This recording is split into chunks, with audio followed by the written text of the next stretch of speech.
What is going on at Cowton? Find out now, and you may be able to solve a mystery.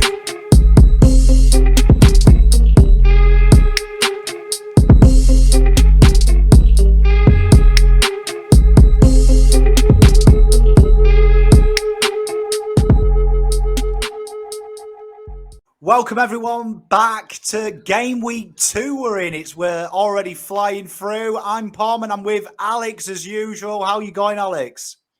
Good, mate. It's good to have the Premier League back. It's good to have Fantasy Premier League back in full swing. Loving it, mate. Well, it is because it's our last week of following the egg-shaped ball this week because we're Cowton fans. So we'll be 100% committed to the round ball game, won't we, for the next 3 to 6 months? Oh, we absolutely will be, and it'll be a nice little change from the unfortunate, depressing state it is following Carlton at the moment. Well, it is, and we got a bit of relief, didn't we? Because just after Carlton played, United, our team played, and they were phenomenal, weren't they? They were unbelievable. I must admit, I got a little bit scared when it was 1-1. I was like, oh crap, this could really go anyway. And then 3 minutes later, Greenwood puts it in, and in an 8-minute stretch, we're up 4-1 in a space of no time. And I was like, oh my god, if we're going to get this all season, this is unbelievable. It was United of old, wasn't it, as well? Once they turned it on, they were unstoppable. It did give me Fergie vibes. You know, when you think a draw's in them and they turn it on, and before you know it, it's they run home in a canter. It was great to see, wasn't it? They were as ruthless as ever. Once it's interesting because normally in previous years we've seen when it's been a draw and it's 1-1, United have tended to go into their shell a little bit sometimes, but when it went 1-1, the screws turned in a big way, and it was really good. United were as ruthless as I've ever seen, and once it was 1-1, they really turned the screws, and the big guns really showed up. And Bruno Fernandes and Paul Pogba, they played probably two of the best games I've seen in a United jersey for a very long time. So it was very pleasant to watch. Well, we had Franz Pogba back, didn't they? So it's what we always say. There's the United Pogba and the Franz Pogba. That was the Franz Pogba in full swing. He was phenomenal, and amazingly, less than 1% of people had him in their fantasy team. So whoever did well. If you had him in your team from the start, you are absolutely laughing. Look, as a United fan, I don't know if we can expect that sort of a performance every week, but if he can come out and get an assist or two a game and rip out some of the passes that he was playing, he could be serious value. And, unfortunate for some people, he's already, obviously with the bigger ownership now, he's already gone up 0.1, so he's 7.6 now. So if you're going to jump on him, you got to jump on him quick. Otherwise, those price rises are coming pretty quickly. Well, it's a huge risk, but it was a great week of football as well, wasn't it? It was goals galore, and we're hoping for that to continue again because it is really good. Like the fantasy points, particularly in the league we're in, they were flying, weren't they? In so people throwing darts at players and them sticking. It was good to see.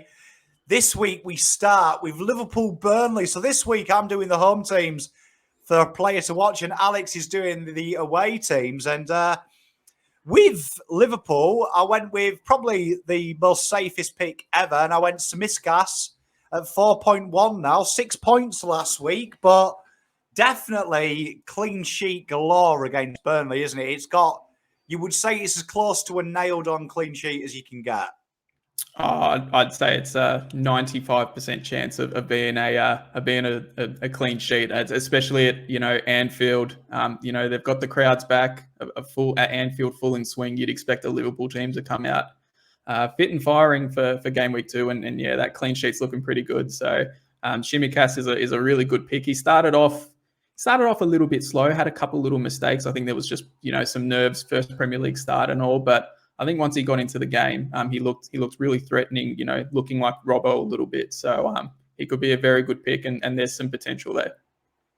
There is as well, especially transfer potential a bit later in the year once Robbo comes back. I mean, you may get 0.2 in the old back pocket as well, mightn't you? So he's already gone up 0.1, potential there as well for an upgrade later down the track. And who do you like the look of at Burnley? I think at Burnley, the one that I like, I said Charlie Taylor last week, and I think he had a pretty solid first game week, even though they lost. But my one I'm looking at it for Burnley is Dwight McNeil. in midfield. He's only 5.5 at the moment, but he's the attacking and he's the creative threat for Burnley. And I think with if Burnley are to score a lot of goals, he's the one that's going to sort of be, the catalyst of it. He's either good for an assist or a goal in that Burnley team. And he had a bit of a poor game week one.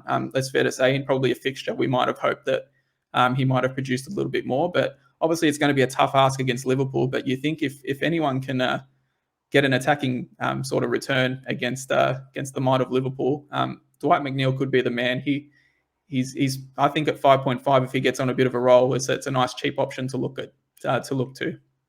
Oh, I totally agree with you. And you'd think as well, they've got quite a few tough fixtures coming up. They're going to score a lot of goals from counter-attacks, and everything does go through McNeil. So at 5.5, decent bench option with the potential of a bit of price growth there as well. So, I mean, obviously you want your bench players to try and play as well, don't you? Because they can slowly give you a bit of an investment as well. So McNeil at that price is probably a steal, you'd say. Yeah, it definitely could be. And I think this year more than ever, I mean, we spoke about it last year sort of being important. I feel like this year more than ever, having some decent bench options could be the way to go, especially with, some different FIFA rules with, the South American teams when they go off onto their internationals and being, red listed countries and all that and having to quarantine and stuff like that. I think having some really decent bench options is the way to go this year. And McNeil definitely fits the bill. Well, I like them two picks. We can check in next week to see how they get on. The next game is one that's probably intriguing because if you get the winner right here, good chance of scoring. So for Villa, I went with Traore. Now, there's a reason that his wing is incidentally the wing that Newcastle concede the most goals from. And also, that is their primary attacking side, Traore. And I think 6 million, he got 4 points last week. I really like his game. He's a real cool customer. And he's that modern day winger. He just cut back inside, get into them central positions, and he gets inside the box. And I reckon there's a couple of goals in the next couple of weeks for this fella. And there's that hole being left with Grealish gone. We're just waiting for one of these players to take that opportunity. And I think he's nailed on to take it. I think he is too. And it's interesting how last year he was probably the more underrated midfield. Obviously we had, the likes of Grealish and Watkins and, even, McGinn and Ross Barkley to an extent. But Traore was the one that was really flying under the radar. And I think he had a good, 130 something points last season or in the 140s potentially. And he just kept producing return after return, whether it was an assist or a goal. And he definitely has the potential there. And in a game against Newcastle, who, as we saw on the weekend, probably not the greatest defense in the world, can have the tendency to concede a lot of goals. It's a genuine chance to happen. So I think that's a very underrated and a good pick, Dan. Yeah, I like it. And where have you gone with Newcastle?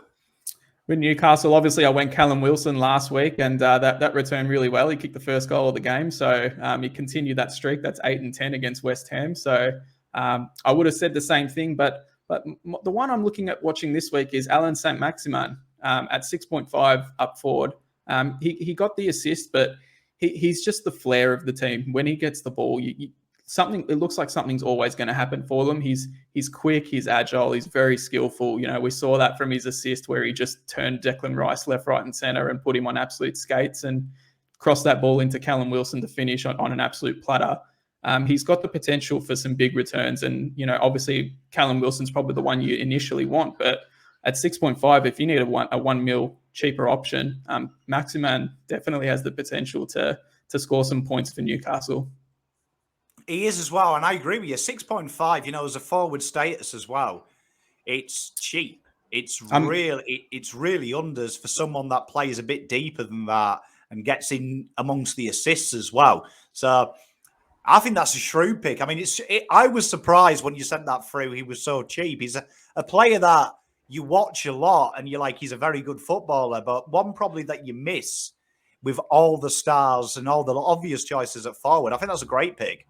Yeah, no, I've always liked Saint-Maximin. I actually started with him last year. Unfortunately, didn't really get the returns I was hoping for, but he started off this season really well. And, against Villa, they conceded 3 goals last week to Watford. So it's every potential for another attacking return. No, I love it. And then we go on to the Crystal Palace game, Palace versus Brentford, who had a phenomenal win, it has to be said, versus Arsenal at the weekend. Probably a shock for many. It was good to see, though, wasn't it? Because you always like these new teams getting in early. It's always good for the game, isn't it?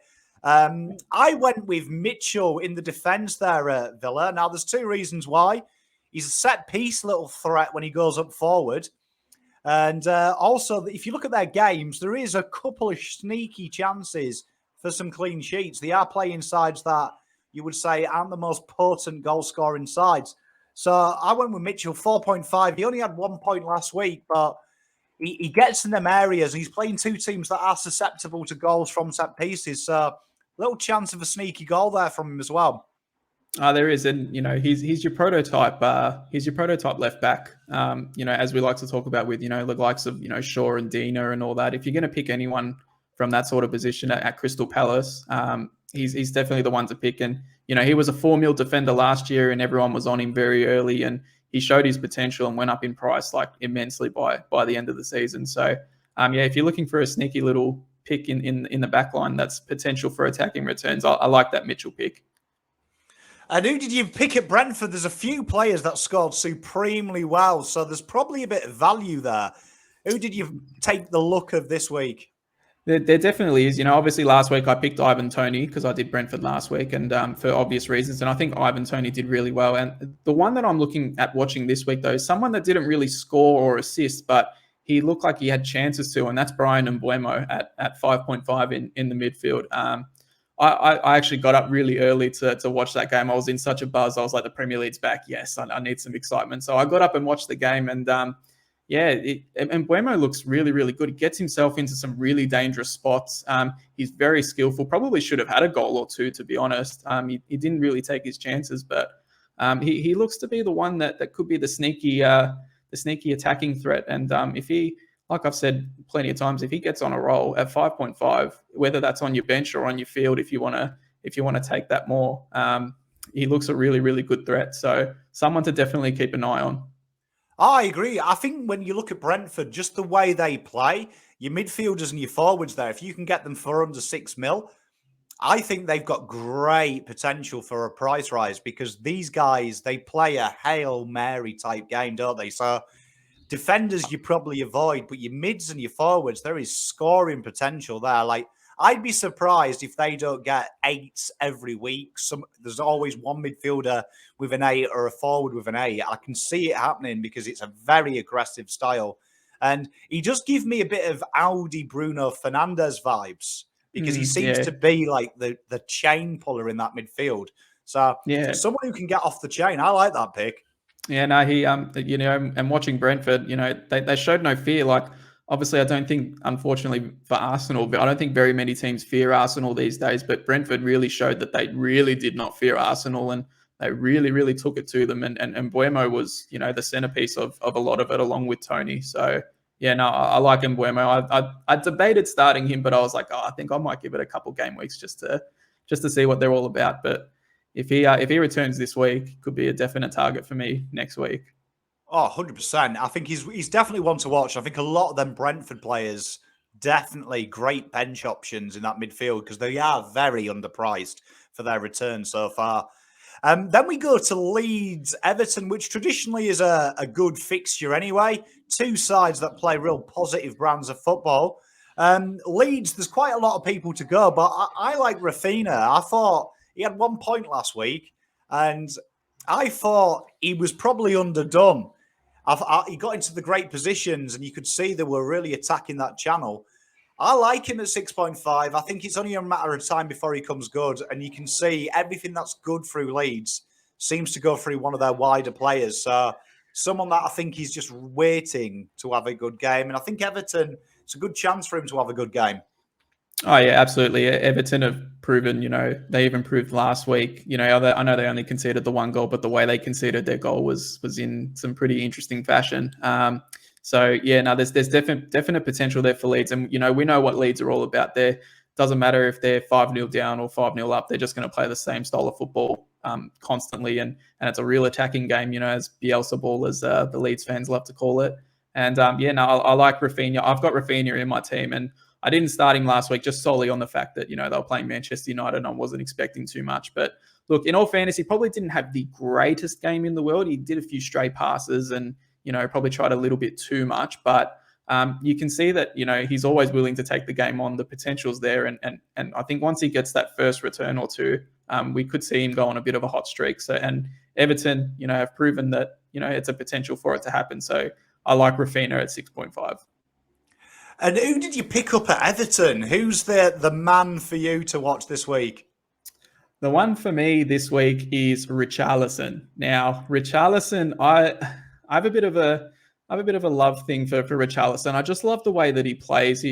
He's just always in the thick of it. He's always out wide. He's got so much speed. He's just a huge threat for an assist or a goal. And you know, we saw that on the weekend. He had an assist and a goal. I initially had Richarlison in my team, but the only reason I didn't pick him was because he was at the Olympics and all that sort of stuff. And I was worried that he probably, one, wouldn't be back in time, but two, he might have had to go through quarantine, so he probably wouldn't have been able to play. But he come out of nowhere, and they said that he was playing, and I was kind of spewing because I'd already had a Calvert-Lewin in my team. But you know, it is what it is. But no, I love Richarlison, and you know, obviously Leeds' defense showed their frailties a little bit against Manchester United. And if there's someone besides Calvert-Lewin in that Everton attack that can make Leeds pay. Sorry, it's Richarlison. So if you're looking for an option up forward at 7.5, that's not a Mikel Antonio or a Callum Wilson.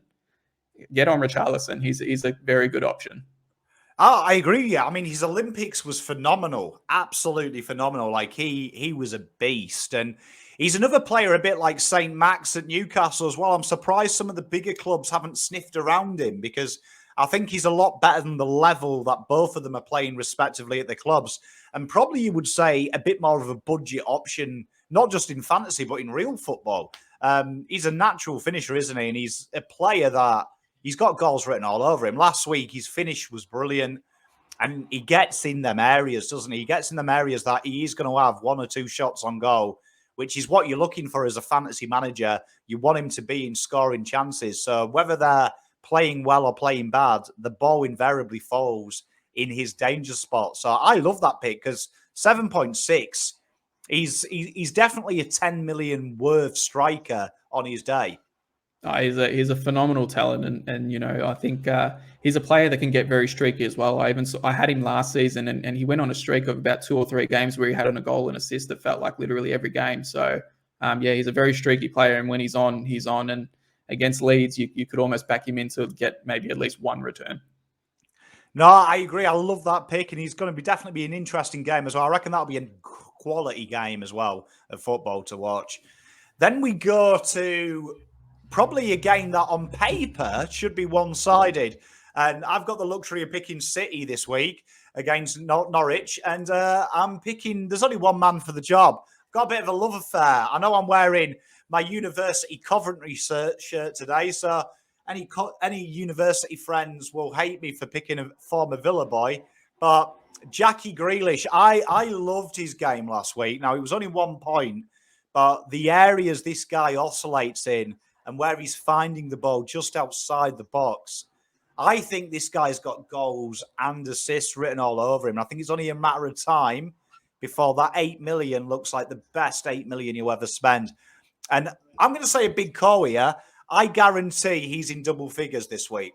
Double figures. Like, if you haven't got him in, get him in. I think he's going to do it. And I think Norwich, they're susceptible to these type of players. Now, I'm looking at Grealish. I reckon he's going to get 10 minimum this week. Massive call, Dan. Massive. But you know what? But you know what? He has the potential for it. We saw it last season, and that's with Aston Villa. You think of all the attacking threats there are now that he has around him with Manchester City. Once he builds that cohesion and that chemistry and understanding the runs that his teammates are making and stuff, he looks primed to have some big returns more times than not. And you know, obviously he's got Sterling, he's got, you know, Ferran Torres and De Bruyne and the likes of that around him. Mix that with potential, you know, Harry Kane coming in as well. If he gets on a bit of a roll at 8 mil and potentially looking at if he doesn't have a return this week, going down as well, I think it's just too hard to not pull the trigger on him, particularly if he's playing 80 to 90 minutes a game. So yeah, no, I'm I'm itching to loving it. pull the trigger. Itching to pull the trigger on Grealish. Itching. So who did you pick Just for waiting for that Norwich? right moment. Just waiting for that right moment. I am, yeah. I can't wait to get him in. Who did you go for at Norwich? Who was the man? Well, I think I did Norwich last week as well, and you know I spoke about the Pookie party. He's always a threat, but I think the other threat to watch out for is Todd Cantwell.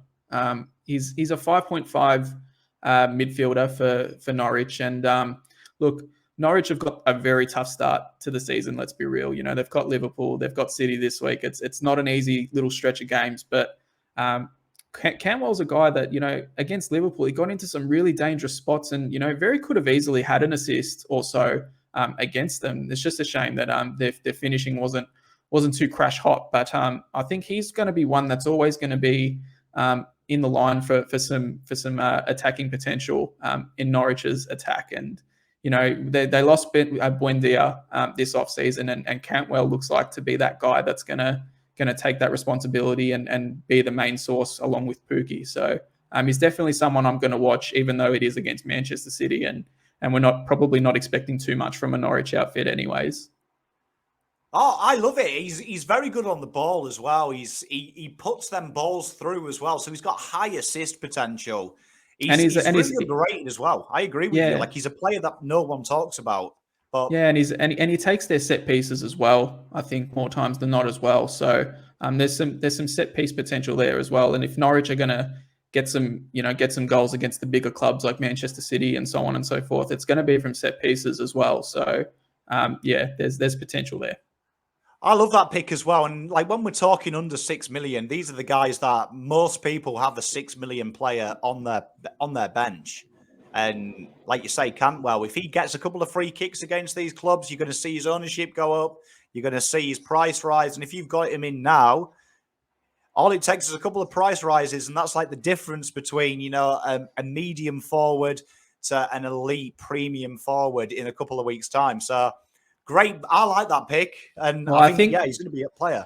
Yeah, and I think once Norwich's fixtures turn for the better after about game week 6 or game week 7, if you're looking for some decent fixtures and a Norwich player besides Pookie up forward, if you're looking for a cheap midfielder, you've got Todd Cantwell there for 5.5, who could very easily do the same as Pookie. So yeah, that's my selection, and I'll stick to my guns. No, I like that one. I like it. I love a bit of Cantwell because his mate as well, Gilmore, played a decentish game as well. So I mean, them two, once they get a bit of chemistry as well, you're going to see some really good football from Norwich because they do play a positive brand of football. To be fair to Norwich, they do give it a go. So you can see them getting goals on the counter as well. And you'd imagine them assists are going to come from Cantwell or his mate Gilmore, both highly skillful footballers. So I like that pick. I think it's a great pick.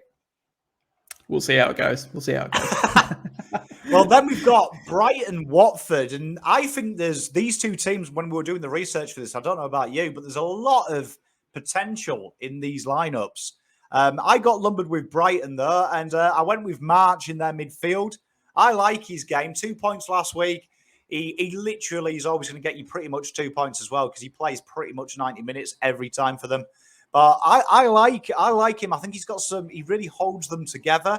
A lot of ball goes through him. So I can see the assists, and he's got a fearsome shot outside the area. So I can see a few Tony Yeboah type goals coming in throughout the season from him.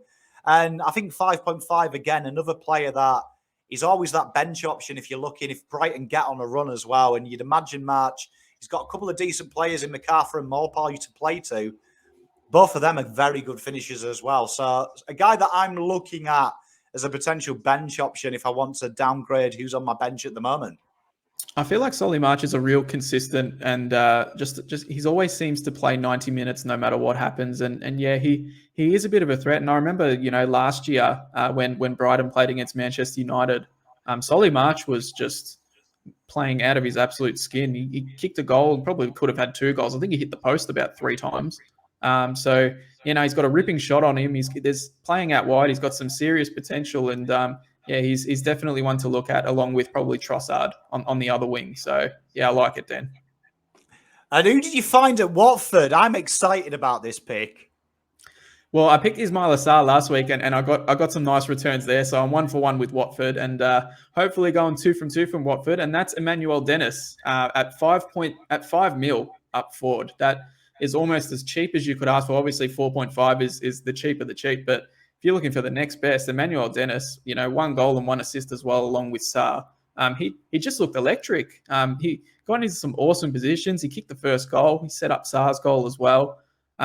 Watford looked really, really impressive from what I saw against Aston Villa. And if you're looking for some real attacking threats along with Ismail Assar, Emmanuel Dennis looks an amazing pick early on. And if he can keep it going for 2 weeks in a row, I mean, his price is going to go up from 5 to 5.1 very quickly, and his ownership will jump up so much more than it is already. I find it bizarre he's only owned by 3.1% of teams because Dennis, when he was playing for Bruges back in his day, he was potent. This guy was a natural finisher, and he's got the game to play in the Premier League as well because he's strong, he's got a good turn of pace, and he's a very good finisher. And all he needs, as you saw this weekend, is just a yard on that defense, and he's deadly. I think 5 million. I can't think of any striker that's below 6 million that's close to this guy's ability. I thought it was really interesting that he was only even 5 mil to start. And, this is a guy who come from Club Bruges, who were a Champions League team, a Champions League player who was actually leading the line more times than not for 5 mil. I'm actually kind of kicking myself. I had him in one draft, and just to see how it went, and I was like, oh no, I don't know, I don't like it. Watford have a lot of attacking options, but I'm kind of spewing. I didn't stick with it because it could be a very nice pick and a very handy downgrade option if you need someone up forward. It's crazy to me because Obfemi at Southampton is the most selected bench forward, right? And it's something like 15% from memory have got him. I think it's just under. Crazy to me that for 0.5 more, which most people have 0.5 in the bank around there, that you can get a player of Dennis's quality. Because I reckon he'll be close to double figures in goals this year. He's definitely got the game. And if you look at Watford's forwards, he's the pick of the bunch. I mean, you have Sarr there, obviously. You've got Dennis now. You've got even Cucho's, I think, 5 mil as well, if off the top of my head, or he's 5.5. I can't remember. But either way, they've got Cucho on one side. They've got Dennis up front, along with Ismail Assar on the other wing. There's some potential there. And Watford showed that they show no fear, like the Leeds and, of all that sort of stuff. They show no fear, and they're going to play attacking football. So, there's serious potential there as a nice downgrade at 5 mil. He could be one of them as well, because we know we talked about Tony a lot last week. Everyone has, every man and his dog has Tony in their team. But it's weird that this guy is cheaper and his resume at the highest level is far superior to Tony's. And I do find that mind-boggling. I was watching him this week and I was thinking, I can't believe no one selects him. He's literally, like you say, with Sarr, he's the only one really who's got pace and got finishing. So he's getting a lot of quality ball. No, I love that pick. I think if he scores a goal this week, I'm getting a bit worried of what his ownership's going to be like. We could see it in the 10s and 15% very quickly. Oh, he's definitely one to watch out for. And he's got a good chance this weekend of adding to his tally as well. So be exciting to watch. And then, unfortunately, we got Southampton United, and you got the luxury of picking United. Southampton, I went with my boy, Theo Walcott. I'm still on that train. I saw him this weekend. Everything goes through him. He's the type of player United hate playing against as well, because he cuts back inside and he has a great pass on him. Theo Walcott, 6 million, 2 points. I think he's around his money at 6. I like him, though. I think he's the experience of that Southampton side. You going with him 2 weeks in a row, Dan? Taking a risk. I'm backing Theo in. Look, he definitely has the potential, and he probably could have scored a goal himself against Everton on the weekend. So, no, Theo Walcott, like I said last week, Theo Walcott's definitely shown in past seasons that he has potential to really go off and get on a real streak. And I think now with Armstrong and obviously Ward-Prowse, he's the he looks the pick of the bunch, to be honest. So I like it. At 6 mil, if he gets on a bit of a roll, 6 mil could be 6.5 in no time. It could be indeed. And I wonder if we're going to have a surprise from you with the United. Who are we looking at? No surprises from me. I think the man that you got to watch for is the man in the middle, Bruno Fernandes. As I said, he's 12.1 million now. He was 12. He's already gone up 0.1. He's coming off a hat trick against Leeds. He's just you sit there as a United fan and you're just sitting there like, whatever will we like without this bloke in recent times? Seriously, everything goes through him. He's an unbelievable finisher. He just gets in some amazing positions, and because he gets in those positions, he's always going to be good for a goal assist. It feels every game. Sorry, and Ole Gunnar Solskjaer has said this week not this week. He said it during the preseason that Manchester United want to play a lot more attacking, and if there's one person that can play more attacking and you go through, it's him. And we saw that on the weekend, that it comes in spades, and he's a definite captain option this week. He has potential to go off again, considering Southampton's defense isn't really too crash hot. So, 12 million or 12.1 million, I should say. Get on the Bruno Fernandes train if you're not on him already. He's giving me real Gerrard vibes for prime Liverpool. You know that he's everywhere as well. He's taken over that midfield. Many people thought he was going to be Pogba, but he's really started to take it over. And I actually thought, just based on one game, he's already better than last season. You can see he's added stuff to his game. I think his ability to find a pass and then chase ahead and get the ball back, he looked really determined. Took his goal well as well. Them goals, they were natural finishes as well from him. He's definitely someone I think who's improved in the off-season. And I think looking ahead, you talk about captains. I made the mistake of forgetting to captain him. I did have him captained. I did a last-minute tinker, paid the price, and 20 points becomes 40, doesn't it? He's definitely a set and forget, isn't he, at the moment? Oh, he definitely is. He's just a phenomenal talent. And if you don't have Bruno Fernandes, I'm kind of just asking, what the hell are you doing playing FPL without Bruno Fernandes? It's unbelievable. I think he's in 50% of teams. It's still a lot of players, but I can't believe he's not in 100% of teams. He's the player you need. He's the player you'd always want. You'd back him in for returns every week. It doesn't matter who he's playing against. You've got him and Salah, the two most picked midfielders. And I'd say Fernandes, he's way more consistent than Salah, because if he's not scoring, he is definitely getting the ball into the box to his big forwards. So I agree with you. I think Salah, for me, is the first name on my team sheet when I do this. He's the first one. It's literally bang, straight away, every season. Log in, Bruno's selected. And then we build our team around him. So, great pick. I mean, you can't argue with it. Anyone else at United, though? We talked a bit off camera about Sancho. Is he someone you're looking at? I think Sancho's got some serious potential there to actually start and take over Dan James's role this week. Manchester United had a behind closed doors friendly this week, and Sancho and Maguire were a part of that squad that seemed to have played 90 minutes or at least majority of the game. And I know it's not ideal before a game week, but even if he's not playing the full 90 minutes, he could come on, he could start and play, a good 75, 80 minutes and have some serious impact. And, I think all it's going to take for Sancho is that first return at 9.5 mil. His ownership's going to jump up like crazy. It's already decently high now for someone who's only played 15 minutes, but once he starts getting the consistent 90s like we're expecting either this week or game week 3, unbelievable talent. We saw in little stretches, little bits of snippets, some of the potential that he's got, some no-look passes, a couple of nutmegs, and some unbelievable skill in just 15 minutes of play when the game was dead. So I can't wait to watch him when the game's not dead and it's full flight.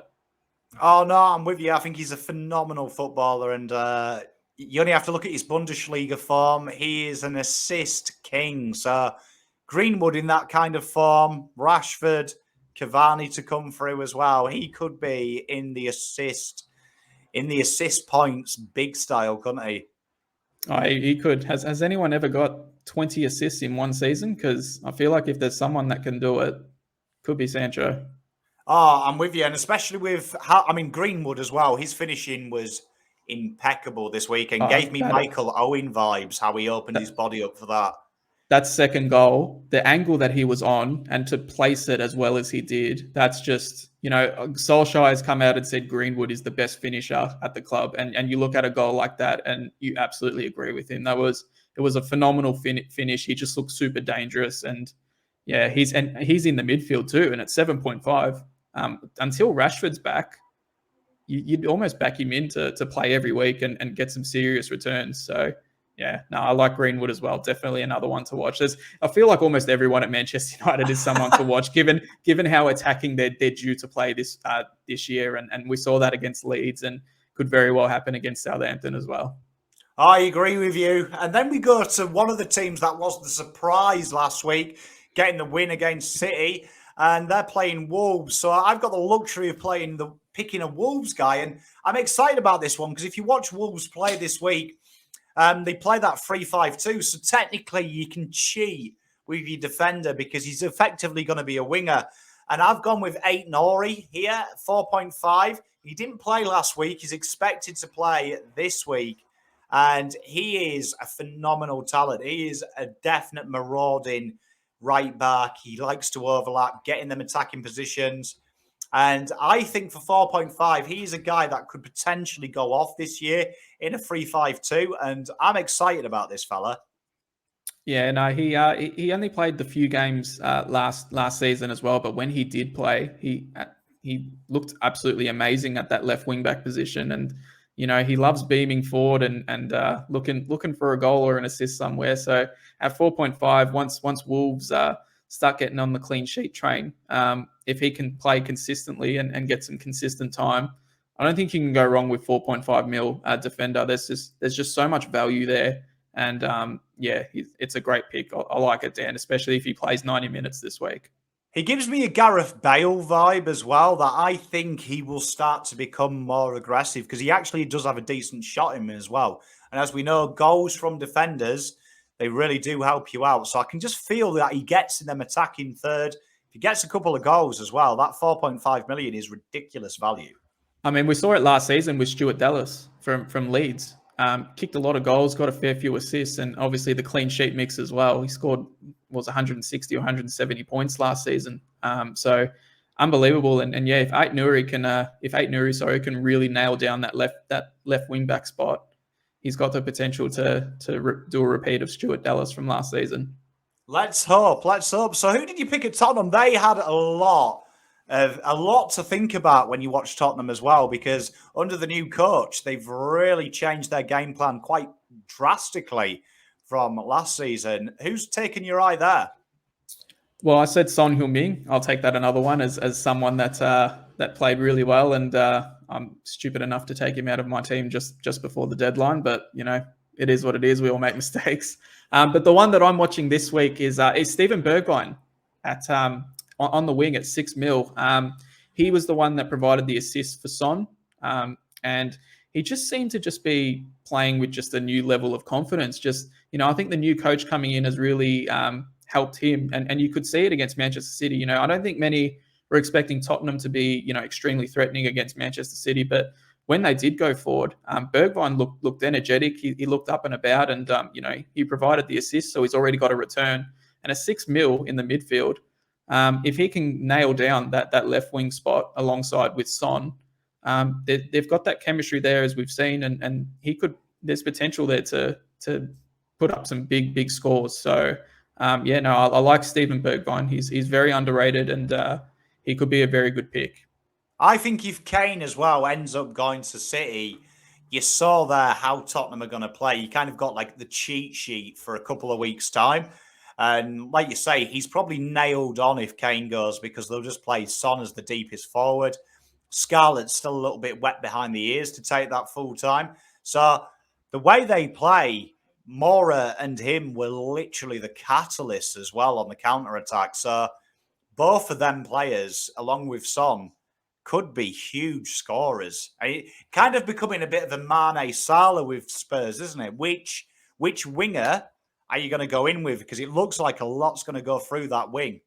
Well, Lucas Moura had, I think he had the most take-ons in the game. I think he had 8 take-ons and completed about 6 of them, 6 out of the 8, which is phenomenal. So if you're looking at another one, Lucas Moura is definitely one, and even Dele Alli. It's nice to see him back in the thick of the action. He's a phenomenal player, and once he gets his confidence going, he's not my player to watch just yet, but it's nice to see him back playing some good football. And I think once he starts getting on a bit of a streak, Dele Alli's definitely one to take a note on as well.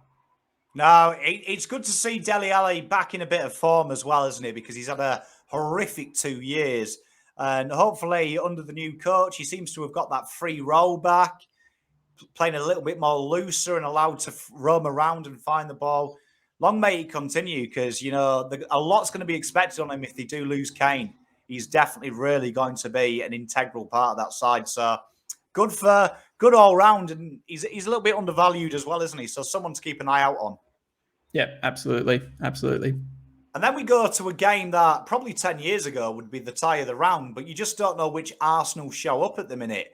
And it's Arsenal-Chelsea, and we've gone both ends of the spectrum here with forwards. So my home team, I've gone Balogun. Now, people might say, that's crazy. 5 million, he only had 1 point last week, but he pretty much leads the line at Arsenal. And I like him. He's a very good finisher, and he gets in the right places. You look at Arsenal as well with the players they're expected to sign. They're still linked with Maddison. Looks like Odegaard's nailed on to end up at Arsenal. I think you give him a quality user to get the ball through to him. This kid's goals at 5 million. There's potential there, and obviously with Martinelli and Saka and Pepe, guys like that. I'm not sure what the deal is with Aubameyang and Lacazette at the moment. I know they missed very very late on, and which was quite interesting. But I think if they miss again and Balogun starts, he showed that there's some potential there. And as you said, he looks like a pretty decent finisher. So I think if he can get the service, it could be a nice little option to watch out for. Yeah, definitely one as well. We always talk about transfers in the real game. Both of their strikers, their lead Arsenal strikers, have been linked with moves away. We know Barca are heavily into their captain. It'll be interesting to see what happens.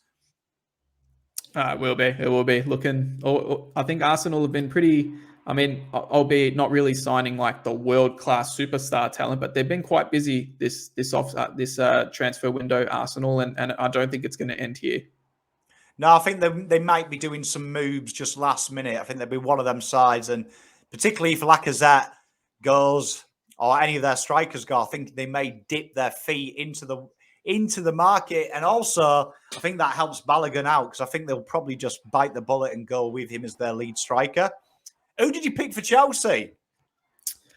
For Chelsea, I picked Romelu Lukaku. He's expected to feature this week. Now, whether he starts or not, I'm not 100% sure. I feel like a start could be on the cards. You don't pay that huge money and not start him the moment that he can. But if he does start this week against an Arsenal defense that looked very very lethargic and very frail against a Brentford team who probably don't have anywhere near, unfortunately, the world-class talent that Chelsea do. If they can get their attacking going, which they obviously did against Crystal Palace with Romelu Lukaku there now, the stature that he is, the finisher that he is, the quality and class that he has in the box and in front of goal, this guy could seriously go off and kick a hat-trick, if not more, if he gets the right service. And I have Ben White in my team. I'm not really starting him. He's just going to be sitting on the bench. But for real life, I fear for Ben White's life, because a streaking Romelu Lukaku could do some serious damage. I'm with you, and we talked off camera as well. Just his shape looks impeccable, doesn't he? He looks in career best in fitness wise. He was brilliant in Serie A last year as well. Absolutely phenomenal. So he's been here. He's done it before. He knows what it takes. He does look like he's improved a lot since the United era as well, just in his terms of his fitness and his shape. Could be, probably with the guys he's got as well, Havertz feeding him, could be the best 11.5 million you ever spend.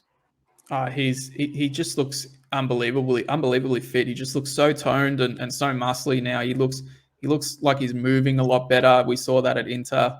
Unbelievable goal record.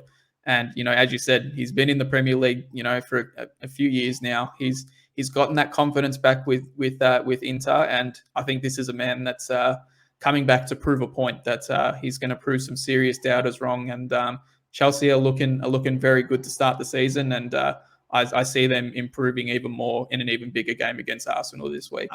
And I think the way that Tuchel plays as well, he loves a through ball. He loves his striker to be on the last man, peeling off. That's Lukaku's bread and butter as well. So options galore. I like, look, he's going to be a guy that I'm looking at, Lukaku. I'm still scorned from his time at United, obviously. But he definitely is a guy that, without doubt, on his day, has the ability to be the best striker in the Premier League. Oh, absolutely. And, Chelsea, they don't have the easiest set of fixtures coming up in the next, 3 to 4 game weeks. But once game week 7 hits, their fixtures really take a turn. And for the next 7 to 8 weeks, it's all green. If you're looking at it from the fixture difficulty rating, it's literally all green. And if Lukaku's playing consistent 90 minutes there, which I expect him to be, it could seriously be goals galore. So whether you jump on him early now or you jump on him at that point is up to you. But he's definitely one I'm watching this week, and if he gets off to a good start in a Chelsea outfit, I think that 11.5 is looking pretty dangerous early on. I'm 100% with you. I think he's definitely one that you want to get in early, because this guy, if he takes off, price rises will happen. And as you know, when you start at 11.5, any price rise means you're probably taking something from another one of your lines. So definitely someone that, if you're going to bite the bullet, bite early, because if he scores 3 this weekend, game over. Yeah, we're all screwed if he scores a hat-trick this week. Let's just put it at that. And we end Tuesday with West Ham Leicester. Now, this is I think this is an intriguing fixture, because both sides really play. I like watching both of these sides. From years ago, they've really developed their games, and it should be, I think this is a striker's game. So I lumped on Antonio. We know I was a bit of a fan in our preseason talks. Always been a fan of Antonio. I think he's a great finisher. I think he's very underrated. Probably stiff to not feature in the England team, I think, because he gives an option. He's strong. He's quick. 7.6 million. He's had a price rise. 13 points last week. He is literally the leader of that line at West Ham, and we've talked that Lingard's back on the cards as well. He'd be a player that he's going to love being fed by Lingard as well. So I think it's value at 7.6. He's just such a he says he's a specimen. He's a powerful specimen. His goal that he kicked, they played it through, and I didn't really see. I think it was with Benrahma, and I didn't really see anyone. And then all of a sudden, you just see Mikel Antonio just go boom straight down the right, and Benrahma found him with a nice pass, and he kicked that goal. And it just showed what Mikel Antonio is all about. He's, as I say, he's just a powerful athlete. He bullies defenders. That's his game, and he's got the skill, he's got the speed, he's got the power to just be a really huge threat. And that price rise, I think if he had a very good return first up, as he did, that price rise was coming pretty early. And if he gets it against Leicester again this week, he'll go from 7.6 to 7.7 very, very quickly. He's definitely one that I think goes under the radar, just even in the pundits. People don't really talk about him. And we know you're going to talk about a guy that I think gets a lot of kudos for what he does at Leicester, but he's definitely someone that I just think of that value. I know we talk about Danny Ings, who's cheap, players like that. This guy has scored goals in a crap side, consistently. And now West Ham are playing better football. They've got better players around him. He's only going to get better, I think.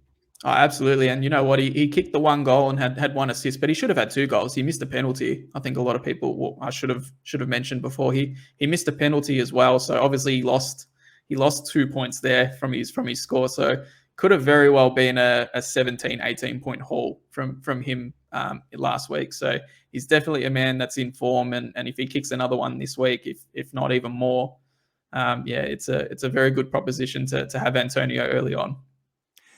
Well, no, let's hope that's right. Now, you've picked a crowd favourite here for Leicester. Tell us about your pick. My pick this week is the one and only Jamie Vardy. We talk about every season how his age is he's kicking on a little bit, and when's he going to stop? And I even said a couple in the preseason video just before the season started that surely this is the season where he starts dipping a little bit, and then he comes out game week 1 and kicks just a phenomenal goal off an I don't even it was a cross that I don't think it was intended to go anywhere near there, and Vardy made the best of it, and in standard Vardy fashion, it's just what we expect, and he's still got it. It's annoying because he makes us look foolish sometimes, but he's still a phenomenal player. He's already got his goal, and against West Ham, who they have definitely strengthened up in their defense, but they definitely shows their frailties against Newcastle. Newcastle still kicked 2 goals against them. So with someone like Leicester's, Leicester's got a very decent attack, and led by Jamie Vardy. If he gets off the chain, he could easily be good for a brace or so. So yeah, no, Jamie Vardy's the pick, and he'll probably continue to be the pick for as long as he's scoring goals. I love a bit of Jamie Vardy. He's got the game, isn't he? I mean, he's one of the best finishers probably in world football as well. He can pretty much do anything. And like you say, we keep thinking he's going to slow down, but he just finds a way, doesn't he? Like his career as well. Bet against him at your peril, Vardy. He's a phenomenal player, and definitely, I reckon he will be on the score sheet this week against the Hammers as well. I think he's primed. He looks in a bit of form as well, does Vardy. No more international football as well, so he's nice and rested. I think he's going to be a good pick. That 10.5 as well. He's under the premium price as well, which I find staggering. Yeah, I think with his record last season, you would have expected him at least 11 or 11.5, like what Lukaku is at the moment. So I was a bit surprised that he's 10.5. 10.5 still is a fair bit of money, but I mean, with someone like the pedigree and finishing of Jamie Vardy, and Leicester can be a very attacking side as well. It feels like a no-brainer, and I feel like I should start him every season, but I just don't, because I just get worried that it's over for him. But no, he keeps going. He's a battler. He'll always soldier on. He'll always be good for some returns. So yeah, Jamie Vardy gets the vote this week. No, I love it, and I couldn't agree more. I think he's a player that if you want a premium forward, look no further than Jamie. Look no further than him, because he's always going to give you an output, and when he scores big, he scores big. We've talked about Antonio potentially having 18. Jamie Vardy's done 18s for fun, so he's definitely a player that you're going to get some value from. Well, let's look at the teams. We'll start with your team. So you've made no changes this week. So talk us through your team. 89 points last week. Decent score? Yeah, 89 points is, well, to me, it feels like a decent score. But then I was looking at some of the other scores. I was speaking about it off camera, and I looked at some of the other scores during the week and felt like there was hundreds pulling up left, right, and center. And I feel like 89's a bit of a low score. But no, that's probably one of my better starts to game week 1. I must say I've had some pretty poor starts to game week 1 in previous years. So 89 felt like an amazing feat for me. Yeah, look, I think the 2 Liverpool boys, well, actually, I've got 3 Liverpool boys. They obviously got the clean sheet with Alexander-Arnold and Tsimikas. Obviously Salah, a very potent scorer. He kicked his goal and got his assist and so on and so forth, and a very good captain option. So that was always handy. Obviously the return from Bruno with his 20 points was just unbelievable. And Danny Ings kicked the goal. I picked up Calvert-Lewin when I heard that he was playing, and he kicked the goal as well. So I'm pretty happy with those returns. 89, it's a good score, but we don't play FPL for game week 1. We play FPL for 38 game weeks. So it's a marathon, not a sprint. This week, I'm not planning to make any moves. I'm gonna just stick with the same team, bank that transfer, and we'll see what happens after game week 2. But yeah, no, we're very, very impressed with 89. But hopefully this week, if there's potential there, go even higher. No, I love it. And I can't say talking about bad starts, I had a bit of a nightmare. We can see here 52 points for me. It was a disaster with accidentally captaining Mane before, so it should have been 72. I took a few risks, and obviously I paid the price because Monday morning came and I raged. I did the rage transfer, as you often do. So I brought in the two guys I was looking at. I took the risk with Martial. That's a lesson for everyone out there. Don't believe the papers. They said Martial was going to start. He didn't. It backfired. So we've gone with the staples. Antonio and Son was always the backup plan. We were hoping to do that maybe game week 3 or 4 and space it out, but we've taken the point penalty this week. We've gone hard, but you live, you learn, don't you? In this caper. Look, I think if you are going to take a 4-point hit, this is probably the week to do it. You don't want to be taking your huge hits later on in the season when you need your points. So if you need to take a point at that 4 or 8-point hit at max very early on to fix your team up, you sometimes just got to bite the bullet and do it. I could, but I've just opted not to. I just want to see how I go for the first 2 to 3 game weeks, and if all goes good, I'll stick with it. If I need to make some changes, I'll have some transfers in the bank to pull the trigger on a couple of players. So, that's the plan. We've had a good start. We'll see how we go. I'm expecting with the team that you've got, bringing Son and Antonio in, there's potential there for a much better score than last week. So I'm liking it, Dan. I'm liking the changes. Well, I mean, I had to do it. I hate to do it. I'm a bit like you. I like to leave my transfers to maybe about 4 or 5 when there's a bit of form as well. You can see what the players are doing because obviously everything's based on one game at the moment. But Son was there. It was between Son and Grealish. I've gone with Son, and Antonio has been my boy for the last 2 years.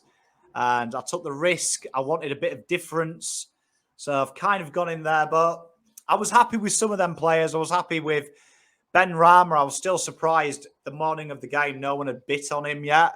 So, and still now, no one's really bit on him. He hasn't gone up a lot. So, hoping I've got enough points of difference. And I like Mane's game. He didn't score well. And I know people might say, oh, that should be Salah. Just think Mane's got it. Mane's got it. He should have scored better. It could have been the best captaincy mistake ever. But unfortunately, Mane didn't want to be. But we'll see how we go next week, won't we? We definitely will. And, we play FPL for the fun of it. We take it to heart a little bit when we see our players aren't starting or aren't scoring. I was getting a bit worried there with Danny Ings and stuff until it was the 96th minute or whatever it was when he scored.